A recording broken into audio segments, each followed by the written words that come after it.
Assalamualaikum warahmatullahi wabarakatuh. Kami dari kelompok 4 ingin mempresentasikan hasil diskusi dari kelompok kami. Izinkan saya untuk memperkenalkan anggota kelompok 4. Yang pertama ada Fahmi Huzen dengan NIM akhir 230. Yang kedua ada Muhammad Irfani Anisarianto dengan NIM akhir 234. Yang ketiga ada Muhammad Ardito dengan NIM akhir 244. Yang keempat ada Alfiatul Nabil Hasanah dengan NIM akhir 247. Dan yang terakhir ada Oktavia Jazilatul Saadah dengan NIM akhir 263. Di sini saya akan menjelaskan tentang metode Lagrange yang memiliki 10 data, tetapi karena kita disuruhnya hanya 3 ordo saja, maka hanya menggunakan 4 data. Dan datanya adalah 0,1, 3,4, 4,0, 5,1. Selanjutnya untuk cara perhitungannya, kita mencari Lagrange yang pertama. Kita tutup dulu data yang pertama, yaitu menghasilkan x min 3, x min 4, x min 5 per karena x nya adalah 0, jadi kita tulisan 0 min 3, 0 min 4, 0 min 5. Selanjutnya x min 3 dengan x min 4 kita kalikan dulu, hasilnya adalah x pangkat 2 min 7x plus 12. Setelah itu dikali dengan x min 5. Untuk perhitungan yang bawah 0 min 3 yaitu min 3, min 4, min 5, jadi menghasilkan min 60. Langsung saja min 1 per 60 dikali tadi x pangkat 3 min 5x pangkat 2 min 7x pangkat 2 plus 35x plus 12x min 60, yaitu min 1 per 60 x pangkat 3 min 12x pangkat 2 plus 47x min 60. Nah, untuk yang selanjutnya sama perhitungannya seperti itu. Penjumlahan. Nah, untuk menentukan titik polinomnya, kita menjumlahkan 3 persamaan berikut untuk menghasilkan satu persamaan akhir. Dan itu digunakan untuk titik polinom dan untuk menghitung iterasi selanjutnya yang akan dijelaskan oleh teman saya. Ya, di sini saya akan menjelaskan tentang metode Newton, di mana data yang diberikan adalah 01344151. Dan di sini kita akan menggunakan metode Newton, interpolasi metode Newton dengan ordo. Di sini rumus ordonya yaitu bawah kurangi atas bagi x bawah kurangi x atas. Nah, seperti yang di layar itu, jadi begitu hasilnya. Habis setelah kita mencari ordernya sudah ketemu, lanjut kita ke persamaannya, yaitu persamaannya A0 plus A1 dalam kurung x min x0 plus A2 dalam kurung x min x0 dalam kurung x min x1 tambah A3 dalam kurung A x min x0 x dalam kurung lagi x min x1 dalam kurung x min x2. Nah, habis itu kita masukin angka-angkanya. Setelah sudah semuanya akan keluar hasilnya seperti di layar. Sekian presentasi dari saya. Terima kasih. Baik, di sini saya Fahmi Huzen akan menjelaskan codingan tentang metode coding Lagrange ya. Mengimpor pustaka yang diperlukan untuk menyiapkan data titik X dan Y. Data ini disimpan dalam dua daftar, XD untuk nilai X dan YD untuk nilai Y. Menghitung nilai interpolasi Y ketika X sama dengan 1 menggunakan metode interpolasi Lagrange. Lalu membuat dan memvisualisasikan interpolasi untuk banyak titik. Lagrange 2 menghasilkan 101 titik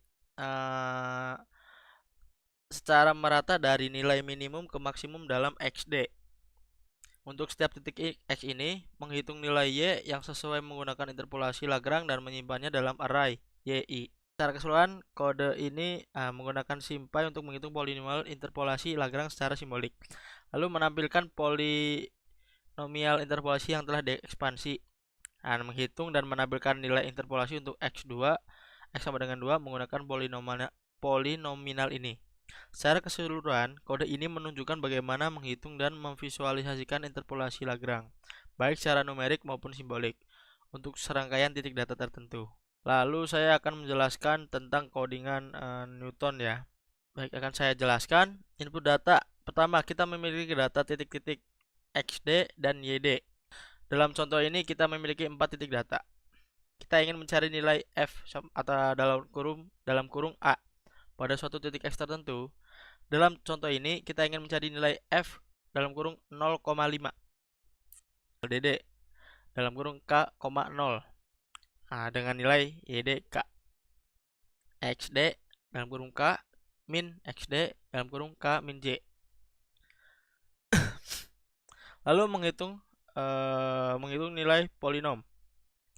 Setelah tabel beda terbagi Newton selesai, kita menggunakan rumus polinom interpolasi Newton untuk menghitung nilai F dalam kurung A pada titik X yang diinginkan. Kita mulai dengan mengambil nilai P dari tabel sebagai nilai awal, dan kemudian iteratif menghitungnya menggunakan rumus. Lalu visualisasi. Visualisasi kode juga mencoba untuk memvisualisasikan polinom interpolasi Newton pada sejumlah titik dalam rentang yang diberikan. Ini dilakukan dengan menghasilkan sejumlah titik xi2 pada rentang nilai x awal dan nilai x terakhir dari data. Keseluruhan kode ini mengimplementasikan metode interpolasi Newton untuk menghitung polinom interpolasi yang melewati titik-titik data yang diberikan, dan juga memungkinkan visualisasi hasil interpolasi tersebut. Baik, sekian, lanjut Saudara Ardito ya. Nah, oke, sekarang di sini saya Muhammad Ardito akan menjelaskan untuk codingan program nomor 2 tentang iterasi titik tetap. Di mana program ini nantinya mengimplementasikan metode iterasi dari hasil fungsi persamaan yang didefinisikan oleh ls_1x itu sendiri dengan nilai x pangkat 9 dikurangi 41 x pangkat 8 ditambah 701 x pangkat 7 dikurangi 6626 x pangkat 6 ditambah 36769 x pangkat 4 dikurangi 234.684 x kuadrat ditambah 90.720 x.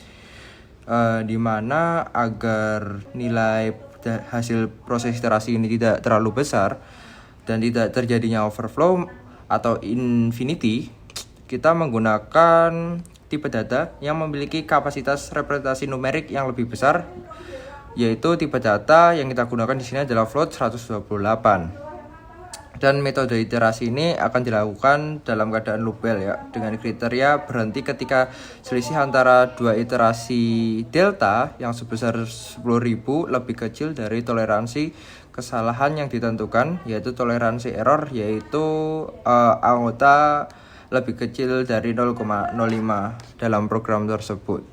Dan selama iterasi nilai-nilai x entry n disimpan dalam nilai list xd.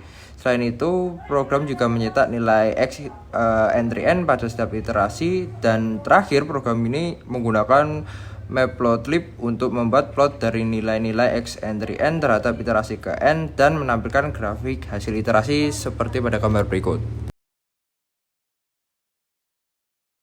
Oke, di sini saya akan menjelaskan untuk program yang kedua, yaitu mengimplementasikan coding Python untuk metode Newton-Raphson ya. Dalam penggunaan metode kali ini, pada program sendiri terdapat dua fungsi, yaitu fx yang mempresentasikan fungsi yang akan dicari akarnya, dalam contoh ini yaitu x pangkat 2 dikurangi 3, dan dfx yang merupakan turunan dari fungsi fx yaitu 2x. Dan di sini Newton-Raphson merupakan fungsi utama dalam metode ini dengan menerima 3 parameter, yaitu x0 untuk titik awal, epsilon toleransi kesalahan, dan max iter untuk jumlah iterasi maksimumnya. Dan untuk iterasi sendiri nanti akan dilakukan hingga nilai fungsi mendekati 0 atau mencapai batas iterasi maksimumnya. Dalam program kali ini, tiap titik awal yang diberikan dalam variabel data, hasil iterasi dicetak ke layar, dan jika metodenya konvergen, akar yang ditemukan juga ikut dicetak. Dan hasil keluaran program ini menunjukkan bahwa metode konvergen untuk titik awal yaitu 34 dan 51, tetapi tidak konvergen untuk titik awal 01 karena turunan fungsi menjadi 0. Iterasi dilakukan hingga nilai mendekati 0 atau mencapai batas maksimum. Untuk contohnya ini iterasi dicetak output sebanyak 100 kali pada layar untuk titik awal yang konvergen.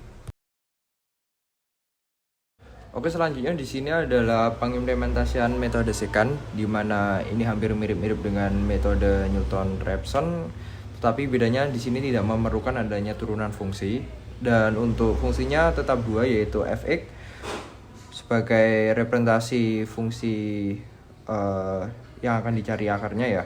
Di sini adalah x pangkat 2 dikurangi 3 dan secant x0, x1, epsilon dan maxiter. Untuk fungsi metode secant kali ini, menggunakan iterasi untuk mendekati akar fungsi yang sama, yaitu mendekati 0 atau mencapai batas iterasi maksimum seperti Newton-Raphson. Dan programnya sendiri itu melakukan iterasi untuk setiap titik awal yang diberikan dalam variabel data, lalu hasilnya dicetak ke layar lagi, dan jika konvergen akan dicetak juga. Untuk hasil keluaran program menunjukkan bahwa metode konvergen untuk setiap titik awal yang diberikan. Untuk iterasi ini dilakukan hingga nilai fungsi mendekati 0 atau mencapai batas iterasi maksimum. Pada contoh kali ini itu kita menggunakan iterasi dilakukan sebanyak 3 kali, yang akarnya akan ditemukan dicetak ke layar untuk setiap titik awal yang bernilai konvergen. Oke, sekian dari saya, Muhammad Ardito. Mungkin akan dilanjut oleh teman saya, Mbak Octavia. Terima kasih. Di sini saya akan menjelaskan codingan dari eliminasi Gauss, Jacobi, dan Gauss-Seidel. Pada eliminasi Gauss, pada saat step iterasi menghitung XNP1, YNP1, dan ZNP1, mengupdate nilai XN, YN, ZN dengan nilai yang baru dihitung serta menghitung nilai delta. Nilai delta yaitu merupakan perbedaan dari nilai baru dengan nilai sebelumnya. Untuk menghitung nilai delta menggunakan rumus absolut atau ABS, nilai baru dikurangi dengan nilai lama. Nilai deltanya mencetak hasil iterasi, termasuk hasil nilai N, XN, YN, dan ZN. Ini untuk mencetaknya dan berikut merupakan hasilnya. Di sini saya menyelesaikan SPL menggunakan NumPy. Di sini kita juga menggunakan matriks A dan matriks B. Matriks A adalah matriks 3 kali 3 dengan angka 2, 3, min 1, 3, 2, 1, 1, min 4, 2, dan matriks B adalah matriks 3 kali 1 yang berisikan konstanta. Konstanta terletak pada sebelah kanan matriks A. Nilai dari konstanta matriks B yaitu 20, 20, 15. Di sini kita juga menggunakan kode Lasolve untuk mencari solusi dari SPL dari AX sama dengan B. Fungsi ini mengambil dua argumen matriks A dan matriks B. Di sini untuk mencetak solusi dan berikut adalah hasilnya. Kemudian kita menggunakan persamaan Jacobi dan Gauss-Seidel. Di sini kita menggunakan library NumPy untuk operasi numerik, SciPy Lineage untuk algebra linear, dan SymPy untuk inisialisasi fungsi cetak simbolik. Di sini kita juga menginisialisasi toleransi variabel awal, yaitu dengan toleransi batas kesalahan yang ditetapkan, delta nilai awal data untuk memasukkan loop, xn, yn, zn variabel awal sistem, dan n inisialisasi iterasi. Iterasi metode Jacobi yaitu melakukan iterasi hingga delta kurang dari toleransi. Dalam setiap iterasi, nilai baru dihitung menggunakan rumus metode Jacobi dan delta dihitung sebagai jumlah absolut perubahan dalam setiap variabel. Di sini kita mempunyai persamaan setengah kali 20 dikurangi 3y ditambah z untuk SNP1 dan untuk YNP1 yaitu setengah kali 20 dikurangi 3x dikurangi z. Dan untuk ZNP1 yaitu setengah kali 15 dikurangi X ditambah 4Y. Dan di sini untuk menghitung deltanya masih menggunakan absolut, nilai baru dikurangi nilai lama. Untuk metode Gauss-Seidel. Metode Gauss-Seidel kita masih menggunakan library yang sama dengan Jacobi. Lakukan iterasi hingga nilai delta kurang dari toleransi. Dalam setiap iterasi, nilai baru dihitung menggunakan rumus metode Gauss-Seidel. Delta dihitung sebagai jumlah absolut perubahan dalam setiap variabel. Di sini kita mempunyai nilai XNP1 yaitu 20 kurangi 3Y tambah Z per 2. YNP1 20 dikurangi 3 min 1 min 1Z dibagi 2, dan ZNP1 yaitu 15 dikurangi 1X ditambah 4Y dibagi 2. Di sini menghitung delta juga menggunakan absolut. Untuk outputnya bisa terlampir di dalam laporan yang nanti akan diserahkan. Metode iteratif Jacobi dan Gauss-Seidel adalah dua pendekatan untuk menyelesaikan SPL. Perbedaannya terletak pada cara variabel diperbarui dalam setiap iterasi. Jacobi memperbarui semua variabel menggunakan nilai variabel pada iterasi sebelumnya, sedangkan Gauss-Seidel memperbarui variabel segera setelah nilainya dihitung, menghasilkan konvergensi yang lebih cepat. Mungkin sekian presentasi dari kelompok 4. Mohon maaf atas kekurangan, kehilafan baik dari materi maupun penjelasan. Kurang lebihnya terima kasih. Wassalamualaikum warahmatullahi wabarakatuh.